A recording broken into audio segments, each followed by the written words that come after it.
Bueno, el pasado domingo vimos en un solo versículo del capítulo 2 de Malaquías, que es el versículo 17, cómo Israel había caído en la idolatría. El pueblo de Israel había empezado a idealizarse un Dios a su manera. Para el pueblo de Israel, Dios era permisivo con el pecado. El pueblo de Israel había empezado a pensar que Dios se agradaba, se complacía en los que hacían maldad. Se habían hecho un Dios a su manera, idolatría. Cuando la palabra de Dios dice en Éxodo capítulo 20, no te harás ídolo ni imagen de Dios. Entonces nosotros vimos que muchas veces ser idólatra no significa necesariamente hacerse una imagen palpable o visible, como es el caso de Israel cuando se hizo el becerro de oro, ¿verdad? Claro que eso es idolatría, pero hermanos, caemos igualmente en la idolatría cuando tratamos de idealizarnos un Dios que no es el Dios de la Biblia. Y nos inventamos un carácter de Dios que no es el carácter del Dios bíblico. Israel cayó en la idolatría de esa manera. Igualmente Israel se había inventado un Dios injusto. Para ellos Dios era injusto. Porque si Dios no estaba complaciéndose del malo, entonces ellos decían, ¿y por qué nosotros estamos como estamos? ¿No somos acaso hijos de Dios? ¿No somos acaso el pueblo de Dios? Entonces, ¿por qué estamos pasando por crisis económica aquí en el pueblo? ¿O por qué estamos todavía bajo la opresión de gobernadores extranjeros? ¿Por qué? Dios debe ser injusto. ¿Se dan cuenta cómo fácilmente caemos en la idolatría? Entonces, el pasado domingo vimos cómo Israel había caído en este pecado. Y estaba más que claro que Israel estaba lejos, completamente lejos de Dios, aunque era un pueblo religioso, aunque era un pueblo que estaba haciendo muchas cosas religiosas, como ofrecer sacrificios, pero ¿qué tipo de sacrificios? Y lo acabamos de ver, capítulo 1, capítulo 2, en donde el profeta va exhortando por esos sacrificios inmundos entregados a Dios, sacrificios mediocres, sobras del pueblo hacia Dios. El día de hoy vamos a empezar el capítulo 3 del libro de Malaquías.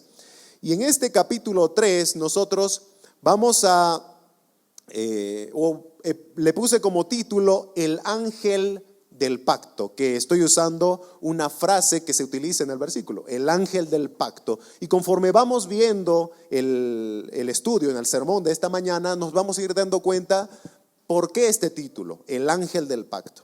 Y vamos a desglosar los primeros 5 versículos del capítulo 3 en 3 encabezados. Número 1, vamos a ver, Dios confirma la promesa de su venida. Dios confirma la promesa de su venida. Punto número 2, Dios es fuego purificador. Y punto número 3, Dios juzgará al impío. Así entramos de lleno al estudio en esta mañana. Punto número 1, Dios confirma la promesa de su venida. Y voy a pedirles por favor que abran la palabra de Dios en Malaquías capítulo 3 y vamos a hacer lectura del versículo 1. Malaquías 3:1, la palabra de Dios dice así: He aquí, yo envío mi mensajero, el cual preparará el camino delante de mí, y vendrá súbitamente a su templo, el Señor a quien vosotros buscáis, y el ángel del pacto a quien deseáis vosotros. He aquí viene, ha dicho Jehová de los ejércitos. Muy bien, vamos a ver este versículo en 2 subtítulos, en 2 subpuntos, vamos a llamarlos así, 2 incisos. Inciso A, el precursor del Señor. El precursor del Señor. Un precursor es alguien que va primero, ¿verdad? Vamos a ver acá, dice el texto que acabamos de leer en Malaquías 3:1, he aquí, yo envío mi mensajero, es un enviado, ¿verdad?, de parte de Dios, el cual preparará el camino delante de mí. En los tiempos antiguos, antes de que un rey, por ejemplo, fuera a visitar a los conciudadanos o a las personas de su reino, antes de llegar a esa ciudad, él enviaba una persona comisionada, un encargado de preparar el camino para cuando el rey vaya, todo esté perfecto.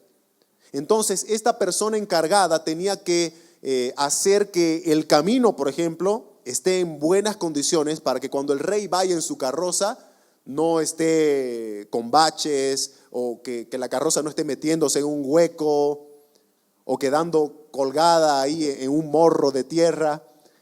El encargado tenía que ir a preparar el camino. De la misma manera tenía que llegar a la ciudad donde iba a llegar el rey y anunciar a todos: el rey está viniendo, prepárense, alístense, tal día va a estar acá, todos reúnanse para recibir al rey. Entonces preparaba el camino y preparaba a las personas de la ciudad para recibir al rey. Acá nosotros vemos en el texto que estamos leyendo que Dios está enviando un mensajero. Dice: mi mensajero, yo envío mi mensajero. Si bien en el contexto el mensajero es Malaquías, ¿verdad? El profeta Malaquías está haciendo de mensajero al pueblo de Israel, exhortando de parte de Dios. Cuando tú lees, te das cuenta que no es Malaquías el mensajero del cual se está hablando en este versículo 1 del capítulo 3. No es Malaquías. Se está hablando de un mensajero especial en el futuro de Malaquías. Y ahí vienen las siguientes preguntas. En este sermón vamos a tener muchas preguntas. Entonces aquí viene tal vez la primera. ¿Quién es ese mensajero especial del cual se está hablando aquí? ¿Quién es ese precursor, ese encargado de ir y preparar el camino de Dios para la visita de Dios? Porque se entiende acá que se preparará el camino delante de Dios. Dice: envío mi mensajero, el cual preparará el camino delante de mí. Lo que Dios está diciendo es: yo voy a ir, pero antes envío mi mensajero, mi precursor, el encargado de preparar el camino para cuando yo vaya.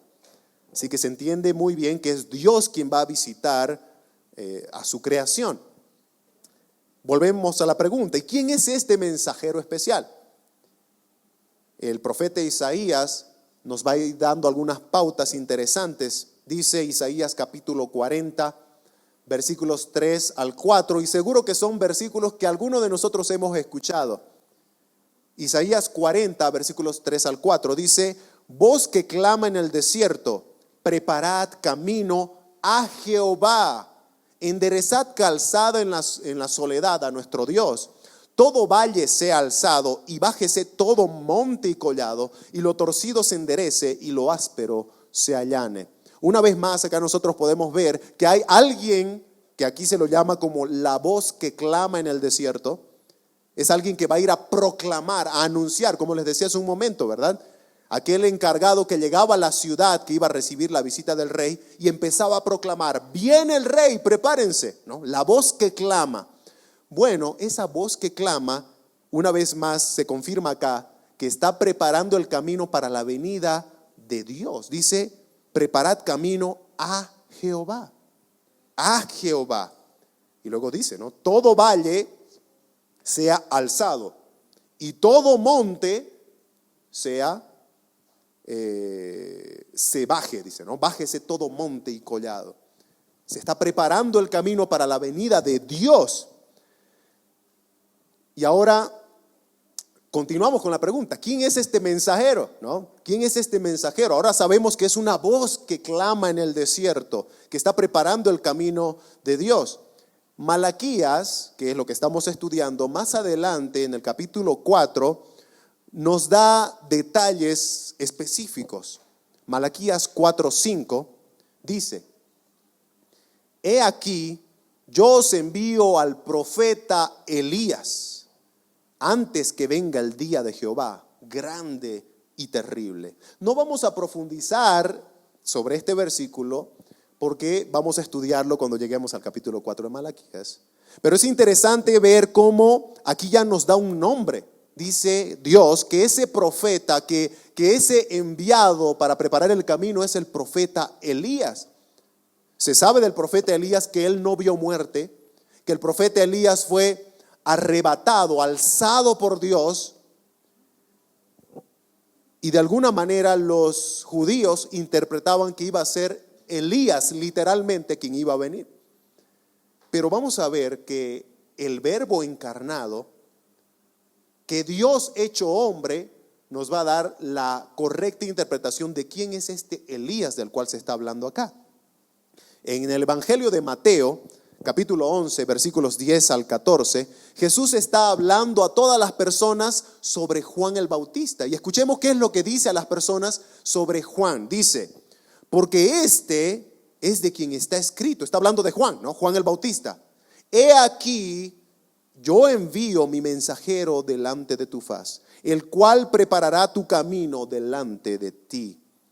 Jesús está citando Malaquías 3:1. Jesús está diciendo que Juan el Bautista es aquel que fue prometido en Malaquías 3:1. Es aquel enviado, aquel mensajero para preparar el camino de Dios. Juan el Bautista, pero el Señor Jesucristo sigue hablando. Versículo 11 de Mateo 11 dice, de cierto os digo, entre los que nacen de mujer no se ha levantado otro profeta mayor que Juan el Bautista, pero el más pequeño en el reino de los cielos mayor es que él. Verso 13, porque todos los profetas y la ley profetizaron hasta Juan, y si queréis recibirlo, él es aquel Elías que había de venir. Creo que Jesús no podía ser más claro, ¿verdad? Jesús estaba diciendo, Malaquías profetizó que iba a venir un mensajero. Ese mensajero iba a ser Elías. ¿Y qué dice Jesús? Juan el Bautista es ese Elías, ¿no? Juan el Bautista es. Y en Mateo capítulo 17, Jesús sigue respondiendo a sus discípulos que quedaron un poco confundidos, ¿no?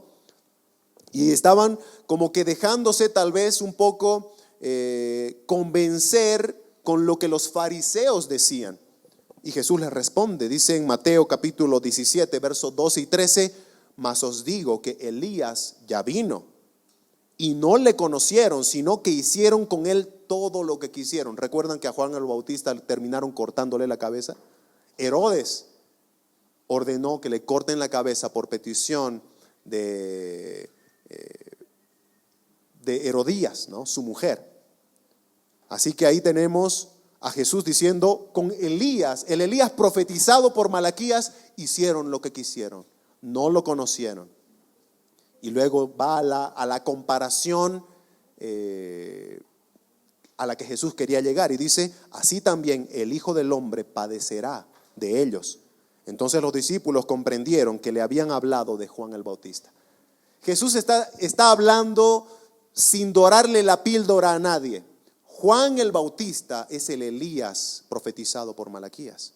Juan el Bautista es aquel mensajero, aquella voz que clama, Dios viene, prepárense. Dios viene, el rey viene, prepárense. Ese era Juan el Bautista. Y ahora alguno dirá, ¿y por qué es importante esto? Yo creo que estamos redundando mucho en un punto que tal vez no tiene sentido, hermanos, amigos. Es muy importante saber quién es Juan el Bautista, no solamente porque la palabra de Dios lo dice, sino por lo que Juan anunció. Juan el Bautista, aquel mensajero que estaba preparando el camino para la venida de Dios, dio testimonio de aquel que venía detrás de él. Y algo importante que aquí, entre paréntesis, hay que recalcar del ministerio de Juan el Bautista, es que Juan el Bautista siempre enfocó su mensaje en Cristo. Nunca era él el centro de su mensaje, ¿no? Incluso cuando otras personas quisieron hacer de él el centro de su mensaje y le preguntaron, ¿tú eres el Cristo? ¿Tú eres? Él decía, no me miren a mí, yo no soy. Viene tras de mí. Y eso es lo que voy a leer ahora, ¿no? En Marcos capítulo 1, versículo 7. Marcos capítulo 1, versículo 7. Juan el Bautista predicaba, diciendo, viene tras de mí el que es más poderoso que yo, a quien no soy digno. Juan el Bautista, el cual Jesús dijo que no hay otro mayor que él entre los profetas, dijo: yo no soy digno de desatar encorvado la correa de su calzado. Aquí nosotros podemos ver en Juan el Bautista una conciencia de indignidad, una conciencia de que él era pecador. Es una actitud muy similar al apóstol Pedro, cuando en la pesca milagrosa vio quién era Jesús. Cuando toda la noche no habían podido pescar nada, de repente por la palabra de Jesús sacan peces que las barcas se hundían, y Pedro cae rendido y dice: apártate de mí, Señor, porque soy hombre pecador. Conciencia de indignidad. No soy digno de estar delante del santo, del justo. Esa es la actitud de Juan el Bautista. Él se consideraba indigno de estar delante del Santísimo. Tanto así que él decía: yo no soy digno ni siquiera de desatar la correa de sus calzados, ni siquiera encorvado. Indignidad. ¿Cuánto tenemos que aprender de esta actitud de humildad? Ninguno de los que estamos acá, ninguno somos dignos del favor de Dios.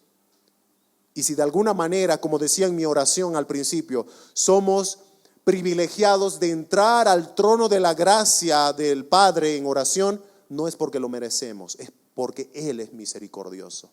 Él es un Dios de gracia, que nos da lo que no merecemos y que no nos da lo que sí merecemos. Así entramos a nuestro inciso B. Estamos viendo un poquito sobre el precursor. ¿Quién es este precursor? Juan el Bautista, el Elías que iba a venir. Ahora vamos a ver nuestro inciso B, la venida del mensajero del pacto. La venida del mensajero del pacto. Vamos a leer Malaquías 3:1b, lo que continúa. Dice: y vendrá súbitamente a su templo el Señor a quien vosotros buscáis, y el ángel del pacto a quien deseáis vosotros, he aquí viene, ha dicho Jehová de los ejércitos. Recuerden que el precursor, es decir, Juan el Bautista, aquel que tenía que preparar el camino, estaba preparando el camino para la venida de alguien más poderoso que él. Esas son las palabras de Juan, ¿verdad? Viene tras mí uno que es más poderoso que yo. Entonces se ve que el que viene después de Juan es el que importa, es el importante, es el protagonista. Y ahí tenemos a Juan el Bautista dando pautas de quién es el que venía. No soy digno de entrar, de desatar su correa, ¿no? La correa de sus calzados. Dice en Lucas capítulo 3, versículos 16b y 17: Él os bautizará en Espíritu Santo y fuego. Juan el Bautista está hablando de Jesús. Él os bautizará con Espíritu Santo y fuego. Su aventador o su cernidor está en su mano, y limpiará su era y recogerá el trigo en su granero y quemará la paja en fuego que nunca se apagará. Está hablando de Jesús. Dice que Jesús es el único que bautiza con Espíritu Santo y fuego. Es aquel que tiene el cernidor en su mano, de tal manera que lo que cae es lo que sirve, ¿verdad? Cuando tú ciernes el trigo, por ejemplo, es para quitarle las impurezas. Y lo que cae es lo que vas a usar para moler, para hacer tu harina, etcétera. Y lo que queda arriba, obviamente, es lo que vas a desechar. Es la basura que tú has cernido. Aquí está hablando de que este que viene detrás del precursor, que es Juan el Bautista, es tan importante que tiene la capacidad, el poder de juzgar, de cernir y de echar al fuego lo que no sirve. Así podemos ver nosotros que el mensaje de Juan el Bautista estaba ensalzando no solamente la identidad de Jesús, sino también su ministerio. Jesús es más poderoso, Jesús es el único digno de adoración, Jesús es el que bautiza con Espíritu Santo, Jesús es el juez justo del día final. Jesús es el juez justo. Y lo más importante, y lo dejé para el final de esta porción, es que este que viene detrás de mí, dice Juan el Bautista, es el Señor. Es el Señor. El profeta Malaquías dice eso en el texto, ¿verdad? Vendrá súbitamente a su templo el Señor. La palabra Señor que nosotros vemos acá en Malaquías 3:1 viene del original hebreo Adón, que significa el que gobierna, el soberano, el dueño, el amo, el que controla.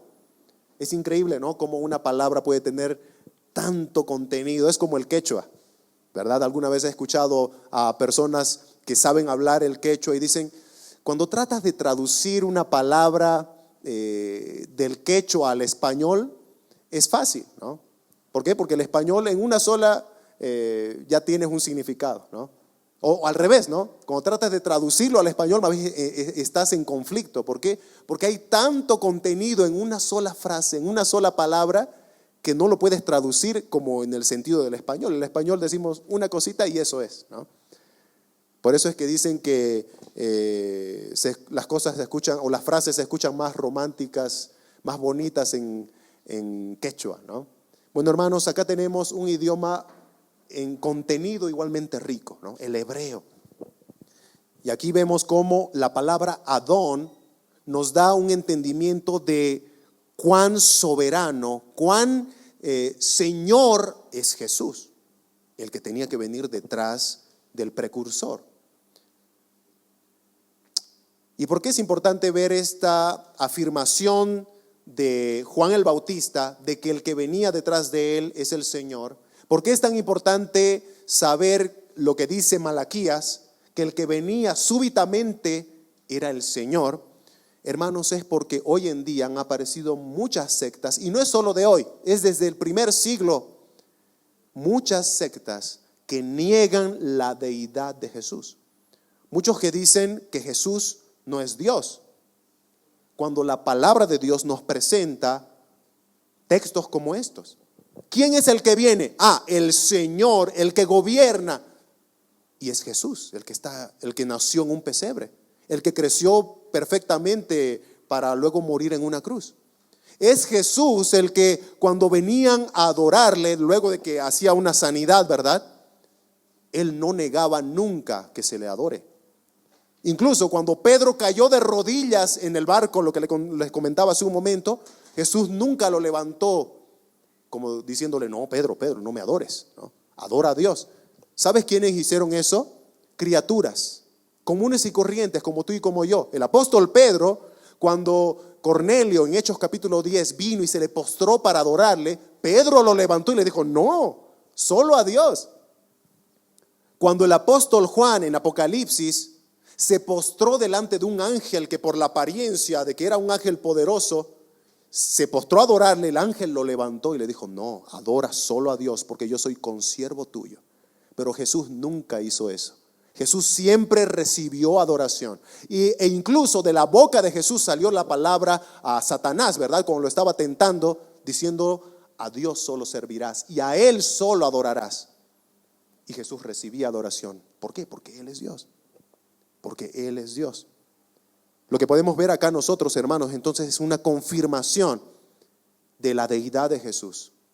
Jesús es Dios, porque estaba profetizado que Dios es el que tenía que venir. Estaba profetizado que la voz que clamaba en el desierto tenía que preparar camino a Jehová. Y Él es el que vino, la segunda persona de la Trinidad. Ahora hay unas frases interesantes en el texto que estamos viendo que dice, ¿verdad? Vendrá el Señor a quien vosotros buscáis. Vendrá el Señor a quien deseáis vosotros. ¿Ven ahí en Malaquías 3:1? Pero cuando tú lees lo que ya hemos estudiado, Malaquías capítulo 1 y Malaquías capítulo 2, lo último que se te ocurre es que el pueblo de Israel del tiempo de Malaquías deseaba a Dios, buscaba a Dios. No, ellos estaban lejos de Dios. Por eso es que John MacArthur dice lo siguiente sobre estas frases. Dice, estas frases pueden estar cargadas de sarcasmo. El sarcasmo es una medida literaria en la que tú con doble sentido vas a expresar una verdad, ¿verdad? Esta frase puede estar cargada de sarcasmo porque el pueblo pecador no se deleitaba en Dios en aquel tiempo y tampoco lo iba a hacer cuando Jesús, Dios mismo, el Dios encarnado, iba a venir a juzgar el culto hipócrita de Israel y a purificar el templo. ¿Recuerdan cuando Jesús fue y empezó a tumbar las mesas y empezó a proclamar: ustedes han hecho de mi casa de oración una cueva de ladrones? Estaba profetizado. Jesús estaba para purificar el templo. O sea que incluso cuando Jesús vino, el pueblo seguía haciendo lo que 400 años atrás, en el tiempo de Malaquías, ya estaba haciendo. Estaban alejados de Dios, no estaban buscando a Dios, estaban haciendo lo que ellos querían. Ahora vamos a entrar a una partecita que seguro llamó su atención, y es otro nombre con el que se menciona al Señor que iba a venir súbitamente, y es el ángel del pacto. El ángel del pacto. En nuestra Reina Valera lo tenemos con ese nombre, el ángel del pacto. Pero esa palabra ángel también se puede traducir como el mensajero. Nosotros sabemos que los ángeles son mensajeros de Dios. Pero muchas veces en la traducción, a veces tenían que darse la dura tarea de escoger, a ver qué palabra ponemos. Es un idioma tan rico en contenido, ¿qué palabra ponemos?, ¿no? Por eso es que en la Biblia de las Américas lo han traducido como el mensajero. El mensajero. Eso ocurre también, hermanos, con, ubican las 7 cartas a las 7 iglesias del Apocalipsis. Siempre por cada carta a cada iglesia empieza: escribe al ángel de tal iglesia. Pero en realidad esa traducción debería ser: escribe al mensajero de la iglesia de Éfeso, al mensajero de la iglesia de Esmirna, porque se entiende que se está hablando ahí de los pastores, que son los mensajeros de Dios para la iglesia local, ¿verdad? Entonces es una carta a la iglesia que tenía que ser expresada al mensajero, a los pastores. Acá, hermanos, se está hablando de un mensajero especial, y se entiende que no está hablando del primer mensajero, ¿verdad?, de Juan el Bautista. Ya no está hablando de ese mensajero. El texto nos da a entender que el Señor que vendría súbitamente y el mensajero o el ángel del pacto que se habla ahí son la misma persona. Son la misma persona. Y si son la misma persona, entonces se está hablando de Jesús. Jesús es el mensajero del pacto. Y ese título para Jesús le queda como anillo al dedo. Jesús es el mensajero del pacto, porque Jesús vino a hacer palpable, a hacer visible aquel pacto eterno de redención que se llevó a cabo en el corazón de Dios en la eternidad pasada. Antes de que Dios cree el mundo, antes de que Dios cree todo lo que existe, Dios ya había determinado hacer un plan de redención. Dios determinó soberanamente amar un pueblo, salvar a ese pueblo para sí y santificar ese pueblo. Usted puede leerlo tal vez en su casa cuando tenga un poquito más de tiempo, todo el capítulo 1 de Efesios, y se va a dar cuenta de ese pacto eterno antes de la fundación del mundo, en el que Dios determinó salvar, santificar, amar un pueblo para sí. Así que Cristo iba a ser el encargado de expresar ese pacto divino de la eternidad en carne propia. Él es el mensajero del pacto. El mensajero del pacto. Y termina este versículo con una confirmación. En Malaquías 3:1c, la parte final, dice: he aquí viene, ha dicho Jehová de los ejércitos. Dios está confirmando la venida, su visita, y usa ese nombre que denota juicio: Jehová de los ejércitos. Pero vamos a hablar de eso un poquito más adelante. Así entramos a nuestro punto número 2. Dios es fuego purificador. En el punto número 1 estábamos viendo que Dios confirma la promesa de su venida y nos presentó a su precursor, y luego nos dijo: ese precursor estaba preparando el camino para Dios mismo, el mensajero del pacto. Y ahora en el punto número 2 vamos a ver algunos incisos para ver que Dios es fuego purificador. Malaquías 3:2 dice: ¿y quién podrá soportar el tiempo de su venida? ¿O quién podrá estar en pie cuando Él se manifieste? Solamente leemos hasta ahí. Y vamos a ver, en primer lugar, la imponente presencia del Dios Santísimo. La imponente presencia del Dios Santísimo. En base a lo que acabamos de leer, el texto que acabo de leer, tenemos que entender que la presencia de Dios es imponente. Imponente. Podemos recordar la manifestación de la presencia de Dios en el monte Sinaí, en el Éxodo, en el tiempo de Moisés. Y voy a leer, por ejemplo, Éxodo capítulo 19, versículos 16 al 18. Dios manifestó su presencia en el monte Sinaí. ¿Y qué pasó? Versículo 16, Éxodo 19, dice: vinieron truenos y relámpagos y espesa nube sobre el monte, sonido de bocina muy fuerte, y se estremeció todo el pueblo que estaba en el campamento. Verso 18: todo el monte Sinaí humeaba porque Jehová había descendido sobre él en fuego, y el humo subía como el humo de un horno, y todo el monte se estremecía en gran manera. La presencia de Dios es imponente. Es imponente. Nadie que esté enfrente de Dios puede evitar no estremecerse. ¿Se dan cuenta que dice que el pueblo se estremecía, pero luego dice que el monte se estremecía? Toda creación de Dios se estremece ante la presencia de Dios.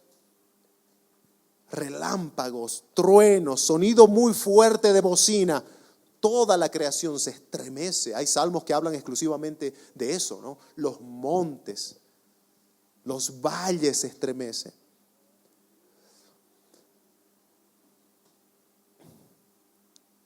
Hermanos, los que somos hijos de Dios debemos estremecernos ante la presencia de nuestro Dios. Con mucha más razón. Debemos estremecernos. Pero los que no lo son, los que están alejados de Dios igualmente, se estremecerán ante la presencia de Dios. La diferencia es que Dios a sus hijos, aunque estremece su presencia, los santifica. Y a los demás, a los que les dan la espalda, Dios los estremecerá con su juicio destructor al final.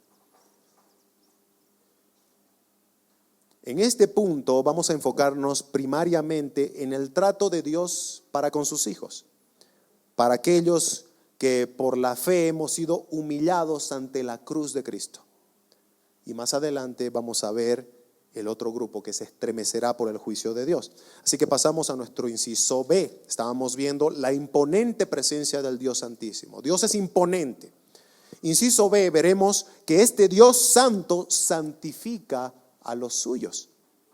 El Dios santo santifica a los suyos. Malaquías 3:2 al 3 dice así: porque Él es como fuego purificador y como jabón de lavadores. Versículo 3: y se sentará para afinar y limpiar la plata, porque limpiará a los hijos de Leví, los afinará como a oro y como a plata.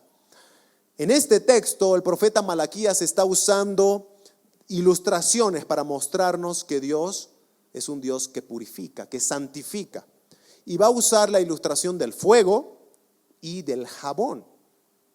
El fuego desde la antigüedad cumple una función de limpieza, de purificación. Por ejemplo, y los que han trabajado quizás en la siembra saben, ¿verdad?, que en el campo, antes de sembrar, antes de que llegue el momento, ¿verdad?, de ir y plantar la semilla y arar, etcétera, tú tienes que, acá se conoce como chaquear, ¿verdad? Tienes que quemar el campo.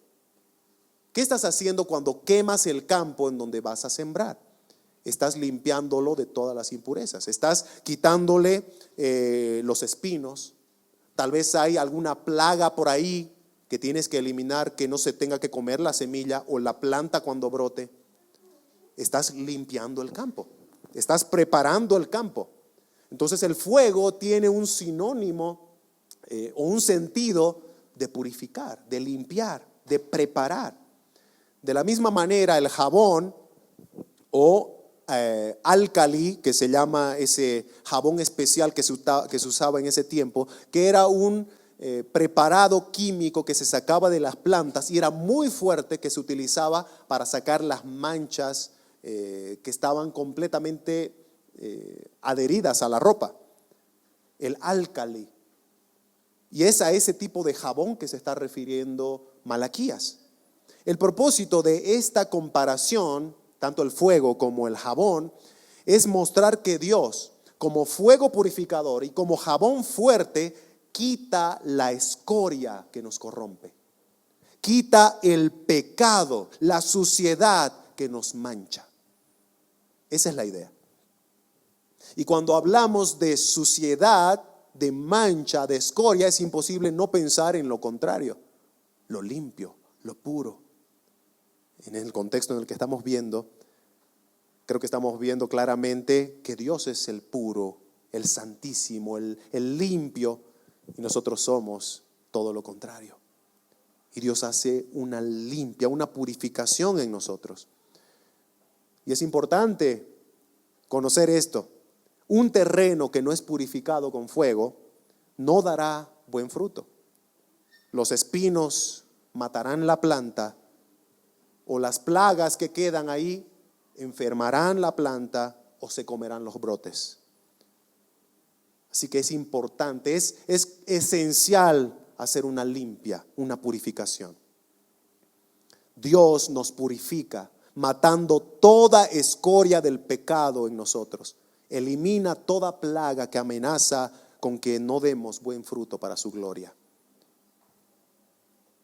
Luego compara, volvemos al texto y empieza a comparar también a Dios con alguien que se sienta para afinar, para limpiar la plata.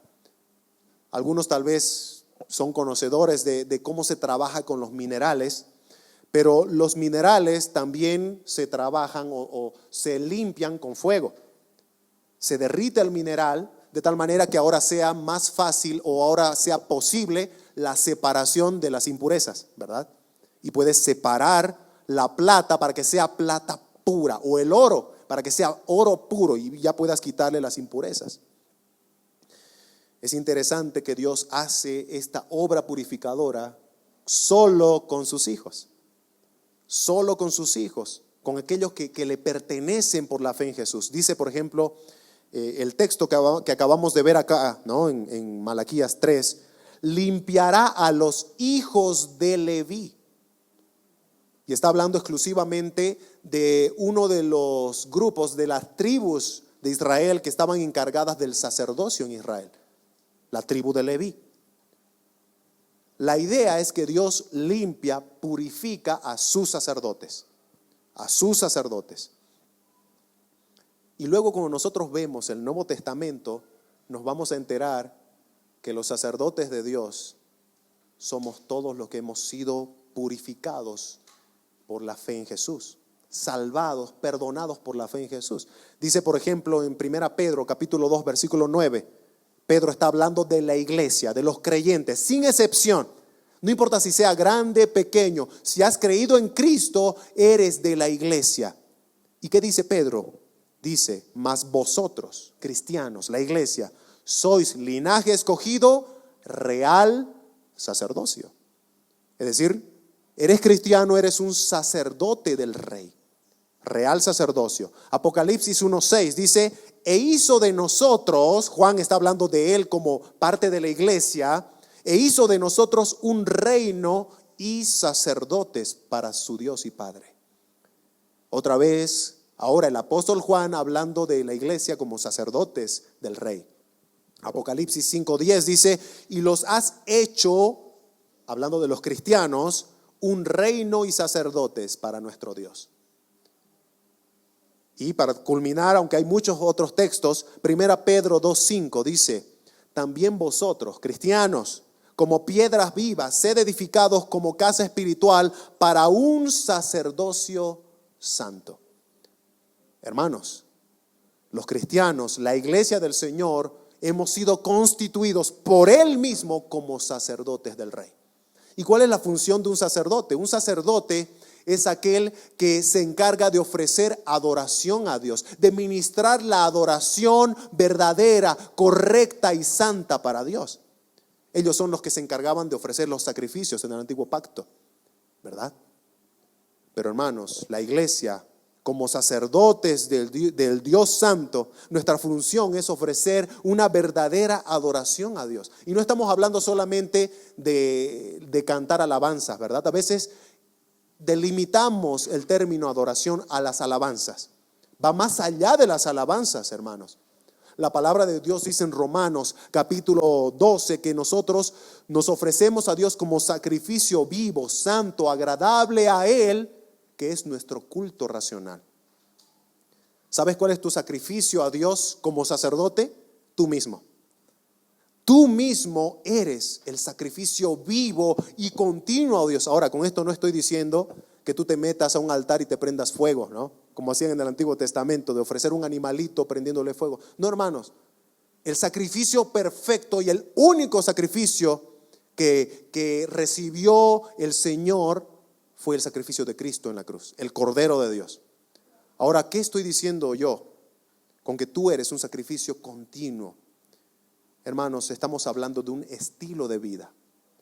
Todo lo que tú haces ahora es agradable a Dios solo porque estás unido a Cristo. Solo por medio de Cristo. Y son palabras que dice el apóstol Pedro. Que ahora nosotros podemos cantar alabanzas a Dios y esas alabanzas sean agradables a Dios porque estás unido a Cristo, el sacrificio perfecto. Ahora tú puedes hacer una buena obra y estar completamente seguro de que esa buena obra agrada a Dios porque estás unido a Cristo por la fe, el sacrificio perfecto. Así que en ese sentido, como sacerdotes tenemos la responsabilidad de diariamente entregarnos a nosotros mismos como sacrificio, como alguien que diariamente lucha con el pecado, por ejemplo. Que diariamente estamos huyendo del pecado, buscando hacer la voluntad de Dios. Esa es una verdadera adoración. Somos sacerdotes de Dios y Dios purifica a sus sacerdotes. ¿Recuerda, no? Lo que dijo hace un momento Malaquías: limpiará a los hijos de Leví, es decir, limpiará a sus sacerdotes. Y ahí viene la siguiente pregunta: ¿cómo limpia a sus sacerdotes? ¿Será, como mencionábamos hace un momento, que nos va a prender fuego para limpiar nuestras impurezas? ¿O con un jabón nos va a limpiar? Bueno, en primer lugar, Dios limpia a los que van a ser sus sacerdotes por la obra de Cristo. Nadie puede ser sacerdote de Dios, ministro de verdadera adoración a Dios, si primero no ha sido perdonado de sus pecados, si primero no ha sido salvado de la condenación eterna a la que va por sus pecados. Así que Cristo hace la primera y más importante limpia, purificación de los que van a ser sus sacerdotes. Y sabemos que eso solo es posible para los que creen en Jesús. Nadie puede salvarse, nadie puede recibir el perdón de sus pecados si no es solamente por creer en el Evangelio de Jesucristo. No es porque tú hagas obras buenas, no es porque tú creas que no eres como aquellos asesinos que están matando aquí y para allá. La palabra de Dios dice que hasta nuestras obras de justicia son como trapos inmundos delante de Dios. Necesitamos de la limpia de Cristo, creer en Cristo. Así que en primer lugar, esa es la purificación que Dios hace. Pero en segundo lugar, luego de que ya has sido perdonado de tus pecados y salvado de la condenación eterna a la que ibas, Dios empieza en la obra de su sacerdote un proceso de santificación. Un proceso de santificación progresiva. Toda tu vida, desde que creíste en Cristo hasta cuando te encuentres cara a cara con Jesús, es para que tú te vayas santificando, purificando. Dice Filipenses 1:6, estando persuadido de esto, que el que comenzó en vosotros, los cristianos, ¿verdad?, El que comenzó en vosotros la buena obra, la perfeccionará hasta el día de Jesucristo. Dios te está perfeccionando. Tú eres cristiano, Dios te está purificando, te está quitando de a poco estas impurezas que aún quedan en ti. Tus pecados han sido perdonados, pero sigues teniendo lucha con pecados que moran en ti, ¿verdad? Así que Dios va a purificar a sus sacerdotes. Y ahí viene la siguiente pregunta. ¿Cómo purifica? ¿Cómo me purifica? Voy a responderlo con un versículo de Pedro. 1 Pedro 1, 6 y 7. Dice: ahora, por un poco de tiempo, si es necesario, tengáis que ser afligidos en diversas pruebas, para que sometida a prueba vuestra fe, mucho más preciosa que el oro, el cual, aunque perecedero, se prueba con fuego, sea hallada en alabanza, gloria y honra cuando sea manifestado Jesucristo. Pedro está usando la misma ilustración que Malaquías. Malaquías está usando un mineral, la plata, y que así como Dios se sienta, ¿verdad? La idea, ¿no?, de que Dios se sienta a purificar la plata, Pedro usa el ejemplo, otro mineral, el oro. Y dice que a nosotros los creyentes, y más específicamente a la fe de los creyentes, Dios la va probando, la va puliendo, le va quitando sus impurezas como por fuego. Y ese fuego son las pruebas, las aflicciones. Pedro le está escribiendo a una iglesia que está siendo perseguida, matada por su fe. Y dicen, tómenlo esto como esa purificación que Dios está haciendo para con su fe, para con ustedes. Ustedes son como el oro que están siendo cada vez más refinados.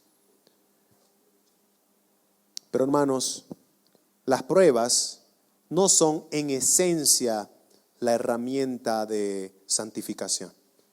Si bien Dios usa las pruebas como una forma de purificar, en realidad si tú sufres solamente, no vas a ser santificado.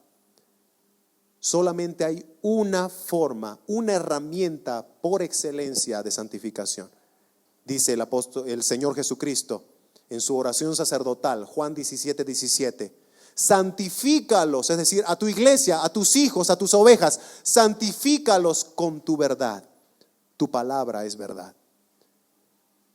¿Cuál es la herramienta de santificación para la iglesia? La palabra de Dios. Es decir, que si tú estás sufriendo, ese sufrimiento te tiene que llevar a la palabra de Dios para ser santificado.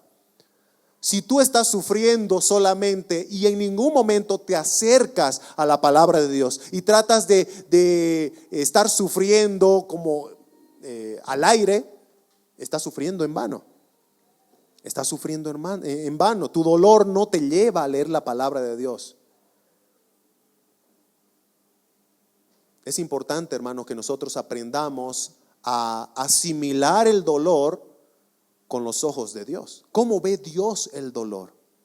Lo ve como un fuego purificador, como algo que me está llevando cada vez a conocerle más a Él y a renunciar más a mi yo. ¿Cuánta gente hoy en día que solamente sufre sin acercarse a Dios, se aleja de Dios, se enoja contra Dios, culpa a Dios por su dolor, pero se dan cuenta que en ningún momento se ha dado la tarea de acercarse a Dios, de conocer a Dios? Justo en la reunión de varones estuvimos estudiando este viernes pasado sobre la soberanía de Dios y cómo Dios usa soberanamente las circunstancias, incluyendo las circunstancias que duelen, para que le conozcamos, para que nos acerquemos a Él. Quiero preguntarte, en esta mañana, ¿estás siendo santificado? ¿Estás sufriendo pero aferrado a la verdad que purifica, que es la palabra de Dios? ¿O estás padeciendo en vano? Sufriendo pero sin acercarte a Dios. Dios purifica con el fuego a sus sacerdotes para que llegado el día de Jesucristo, cuando su iglesia se encuentre cara a cara con Él, como dice Pablo a los Efesios, no tenga mancha ni arruga ni cosa semejante. Malaquías 3, Versículos 3 y 4 dice: y traerán a Jehová ofrenda en justicia, y será grata a Jehová la ofrenda de Judá y de Jerusalén, como en los días pasados y como en los años antiguos. Un comentarista dice lo siguiente de este versículo: los sacrificios imperfectos que se ofrecen durante el tiempo del profeta Malaquías se contrastan con la ofrenda pura de adoración de aquellos a los que Cristo reúne como sus sacerdotes reales de entre todas las naciones. Y se consumará en el futuro próximo, cuando creyentes de todas las naciones se reúnan para adorar a Dios en pureza. Acabamos de estudiar, ¿verdad? En Malaquías 1 y Malaquías 2, que el pueblo ofrecía un sacrificio inmundo, un sacrificio reprochable a Dios. Pero eso no será así, decía Malaquías, para el futuro. Y es nuestro presente.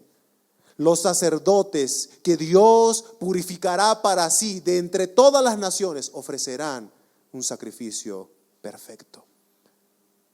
Hermanos, Malaquías estaba profetizando de nosotros, los gentiles, los que no éramos pueblo, pero ahora somos pueblo. Les decía que la obra de Cristo ahora hace que nuestro sacrificio sea perfecto, aunque a veces nosotros no tenemos buena voz al cantar, aunque a veces incluso en cuestión de formas quizás tenemos ciertas debilidades de culto. Hermanos, por la obra de Cristo, nuestra alabanza, nuestra adoración llega a Él como algo agradable. ¿Se dan cuenta que esto es lo que está profetizando? Y traerán a Jehová ofrenda en justicia. No tu justicia, sino la justicia de Cristo. Y será grata a Jehová la ofrenda. Oh, hermanos, qué maravilloso es saber que a pesar de nuestras limitaciones, de nuestras imperfecciones, podemos ofrecer ahora como sacerdotes de Dios algo agradable para Él, solo por medio de Cristo. Y así entramos de forma breve a nuestro último punto: Dios juzgará al impío. Ahora veremos de forma breve el trato de Dios para los que le dan la espalda, para los que le rechazan. Dice Malaquías 3:5: y vendré a vosotros para juicio. Y vendré a vosotros para juicio. Dios está hablando de esa visita que ya había estado anunciando anteriormente, ¿verdad? Ahora la confirma y dice: vendré. Hermanos, los cristianos de algún modo formamos parte del juicio de Dios. Solo que en nosotros el juicio de Dios tiene un tono purificador. Un tono purificador. Por eso el apóstol Pedro dice en 1 Pedro 4:17: porque es tiempo de que el juicio comience por la casa de Dios. Y si primero comienza por nosotros, ¿cuál será el fin de aquellos que no obedecen al evangelio de Dios? Les repito, Pedro estaba escribiendo a una iglesia perseguida, una iglesia que estaba sufriendo, y Pedro considera ese sufrimiento como parte del comienzo del juicio de Dios. Pero ese juicio para los creyentes es purificador, es santificador. Pero Pedro luego se va al otro juicio, al juicio de los impíos. Ay de aquellos que no obedecen el evangelio de Dios. Vendré a vosotros para juicio. Esta es una palabra segura del Dios fiel y justo. Nada de lo que Él ha dicho quedará sin cumplimiento, hermanos. Él es fiel a su palabra, fiel a sus promesas y fiel a su juicio. Así que esta advertencia: vendré a vosotros para juicio, no tiene que quedar en el aire. Era una advertencia en el tiempo de Malaquías, para las personas que estaban alejadas de Él, haciendo todo menos la voluntad de Dios. Vendré para juicio. Y es una advertencia hoy. Es una advertencia hoy.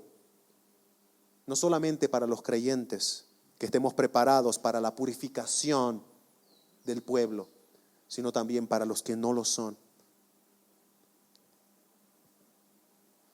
Ese era nuestro inciso A: el juez justo vendrá. Inciso B: el juez presenta cargos contra sus detractores.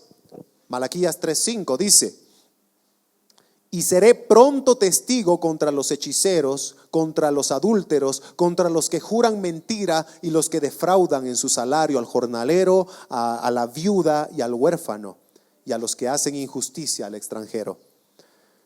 Dios se ofrece como testigo. Un testigo, hermanos, es alguien que presenció un acto, ya sea un acto delictivo, ¿verdad? Y esa persona tiene pruebas de lo sucedido que no beneficiarán al que está siendo acusado, porque va a contar todo. Yo lo vi haciendo esto, él estaba acompañado de tal persona y hicieron aquello. Este día, a tal hora, el testigo lo va a decir todo. Y por las palabras del testigo se juzgará al culpable, ¿no? Bueno, Dios se está ofreciendo como testigo. Y qué importante es saber que Dios como testigo definitivamente tiene todas las de ganar. Porque Él es el omnisciente. Nadie podrá esconderse de Dios. Todo lo que nosotros hacemos en el lugar en donde creo que nadie me está viendo, Dios, el testigo perfecto, está ahí. Y Él se ofrece como testigo contra sus detractores. Y Dios delata sobrecargos específicos del pueblo de Israel en su tiempo. Y dice, por ejemplo, que habían personas dentro del pueblo de Israel que cometían el pecado de la hechicería, el adulterio, las mentiras, el fraude. Y es increíble pensar que esto sucedía dentro del pueblo de Dios. Y nos llama a nosotros la atención, nos desafía, hermanos, a cada vez ir purificando el pueblo de Dios. Por eso Dios ha dado herramientas a su pueblo. Por ejemplo, la disciplina eclesial. La disciplina eclesial Dios la ha dejado para que en la iglesia haya siempre una oposición contra el pecado. Hermanos, nosotros no podemos dejar que dentro del pueblo de Dios se cometan pecados a diestra y a siniestra y que nosotros no podamos hacer nada. El apóstol Pablo habla o nos da el ejemplo, ¿verdad?, de la levadura. Un poco de levadura leuda toda la masa, afecta toda la masa, aunque sea unas gotitas. Así es el pecado. Por eso hay que cortar el pecado. Y así, hermanos, Dios iba a hacer eso con su pueblo. Un pueblo que estaba dejando que la hechicería, que el adulterio, que la mentira, que el fraude se viva como si fuera algo normal dentro del pueblo de Dios. Dios dice, no, yo voy a ir y me voy a ofrecer como testigo y voy a juzgar. ¿Y cuál era la razón por la que ellos cometían estos pecados y eran permisivos con el pecado? Bueno, porque no tenían temor de Dios. Dice el texto, ¿verdad? No teniendo temor de mí, dice Jehová de los ejércitos. Si alguien no teme a Dios es porque no le conoce. Sin embargo, como leíamos hace un momento, el monte Sinaí se estremecía ante la presencia de Dios. Si alguien no teme a Dios, es irrespetuoso, es irreverente ante Dios, en su forma de hablar, en su forma de expresarse ante Él. Si alguien no teme a Dios, no se duele por el pecado, porque desconoce la santidad de Dios. Piensa que puede estar en pecado, viviendo normal, como decíamos hace un momento, ¿no?, cometiendo todos estos pecados de la hechicería, el adulterio, mentira, fraude, robar, etcétera, y creer que pueden adorar a Dios y salir con sus conciencias tranquilas. El que no teme a Dios cree que puede burlar a Dios. Pero Jesús llamó a ese tipo de actitudes hipocresía, porque eso hacían los fariseos. Los fariseos engañaban a las viudas, los fariseos robaban, etcétera, etcétera.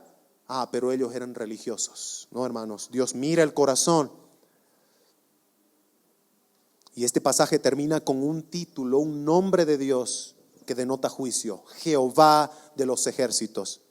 Ese nombre que denota juicio y victoria de Dios por sobre sus enemigos. ¿Y saben qué es lo triste? Que si alguien no está con Cristo es enemigo de Dios. Es enemigo de Dios.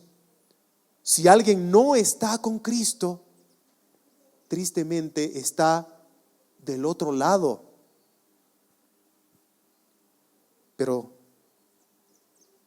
aquí vienen algunas preguntas. ¿Eres tú amigo o enemigo de Dios? El apóstol Pablo dice en Romanos 5:10, porque si siendo enemigos fuimos reconciliados con Dios por la muerte de su Hijo, mucho más estando reconciliados seremos salvos por su vida. Hermanos, yo era un enemigo de Dios.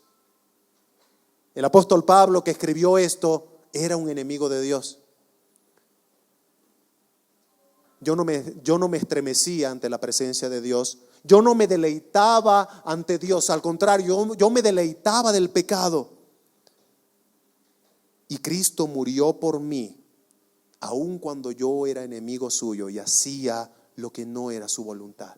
Cristo murió por mí. Y déjame decirte que si tú estás aquí sentado y estás escuchando este mensaje, Cristo de la misma manera muestra su amor incondicional, que tú, siendo enemigo de Dios y haciendo lo que no está acorde a su voluntad, a su corazón santo y perfecto, Cristo quiere darte vida y perdonar tus pecados en esta mañana. Romanos 5:8, el apóstol Pablo en el mismo contexto dice: mas Dios muestra su amor para con nosotros, en que siendo aún pecadores, Cristo murió por nosotros. Si te has dado cuenta que eres digno de castigo eterno, así como Juan el Bautista era consciente de su indignidad de estar cerca de Dios, si tú te has dado cuenta de tu indignidad de estar cerca de Dios, porque sabes que eres un pecador que ha ofendido a Dios toda su vida, mira a Cristo. Mira a Cristo. Mira al mensajero del pacto. Mira a Cristo colgado en la cruz. Míralo cargando tus pecados en su cuerpo. No importa los pecados que hayas cometido. Tú sabes que has cometido pecado.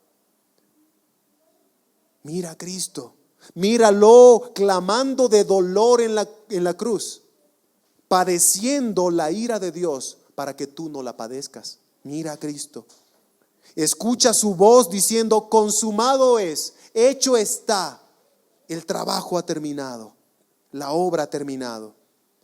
Mira al autor de la vida muriendo, el autor de la vida muriendo para que tú tengas vida eterna y no vayas a condenación.